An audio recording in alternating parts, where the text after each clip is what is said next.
এইবার কোরবানির ঈদে কিন্তু আমরা বাসায় গিয়ে গরু কাটা থেকে শুরু করে বাসাতে সন্ধ্যার পরে সবাইকে কিন্তু ঈদ বোনাস কিন্তু আমরা দিতে কিন্তু একদম ভুলিনি।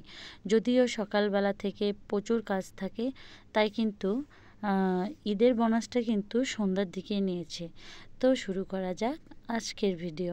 আসসালামু আলাইকুম, কেমন আছেন সবাই? আমি শাম্মী আক্তার কেয়া চলে এসেছি নতুন একটা ঈদের ব্লগ নিয়ে।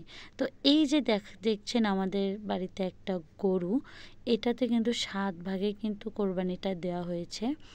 এবার এই গরুটা আমাদের এবার কোরবানির জন্য কেনা হয়েছে। তো এবারকার ভিডিও একটু দেরিতে ছাড়লাম, তো কিছু মনে করবেন না। সবাইকে ঈদ মোবারক। তো যাই হোক, এরপর কিন্তু চলে এসেছি ঈদের দিন সকালে। ঈদের দিন সকালে দেখুন সবাই রাস্তার উপরে চলে এসেছে, এলাকাবাসী থেকে শুরু করে আমাদের ভাই ব্রাদাররা ছিল, তারা সবাই মিলে কিন্তু গরুটাকে কিন্তু পোষ মানাচ্ছে, তাকে ফেলে দেওয়ার জন্য, গরু কাটার জন্য। যদি আমি এই ভিডিওতে এখনও গরু কাটাটা দেখাইনি, কেননা কিছু ইস্যুর কারণে আমি ইয়েগুলো দেখাচ্ছি না। তো যাই হোক, গরুটা এভাবে সবাই চেষ্টা করে ফেলানোর চেষ্টা করছে। তো ফাইনালি কিন্তু গরুটা কিন্তু পড়ে গেছে। আর আলহামদুলিল্লাহ গরুটা কোরবানি আমাদের হয়ে গেছে। এরপরে কিন্তু গোস্ত কাটা বলেন, জবাই করা বলেন, এগুলো কিন্তু আমি স্কিপ করেছি, কেননা বাসায় অনেক কাজ ছিল। আপনারা সবাই কম বেশি জানেন, রোজা ঈদের থেকে কিন্তু কোরবানি ঈদে কিন্তু বাড়িতে কিন্তু সবারই কাজ কাম একটু বেশিই থাকে। তো এখানে সবাই প্রস্তুতি নিচ্ছে গরুটা কাটার জন্য। আমার এলাকার বাসি থেকে শুরু করে সবাই ছিল, আত্মীয় স্বজন এখানে সবাই ছিল গরুটা কাটার জন্য। তো যাই হোক, এই তো গরু এখন একটু পরেই আল্লাহর হস্তে এটা কোরবানি হয়ে যাবে। তো আমি কিন্তু রান্না বান্না বলেন, গোস্ত বলেন, এগুলো কিচ্ছুই দেখায়নি, স্কিপ করেছি আমি, কারণ অনেক কাজ থাকে বলে কথা।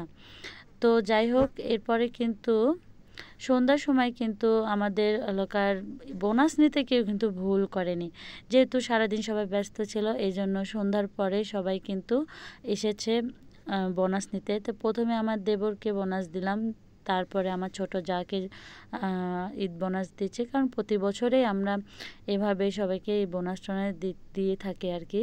তো ওখানে ওকে গুনে গুনে কয় টাকা দিচ্ছে একটু দেখেন।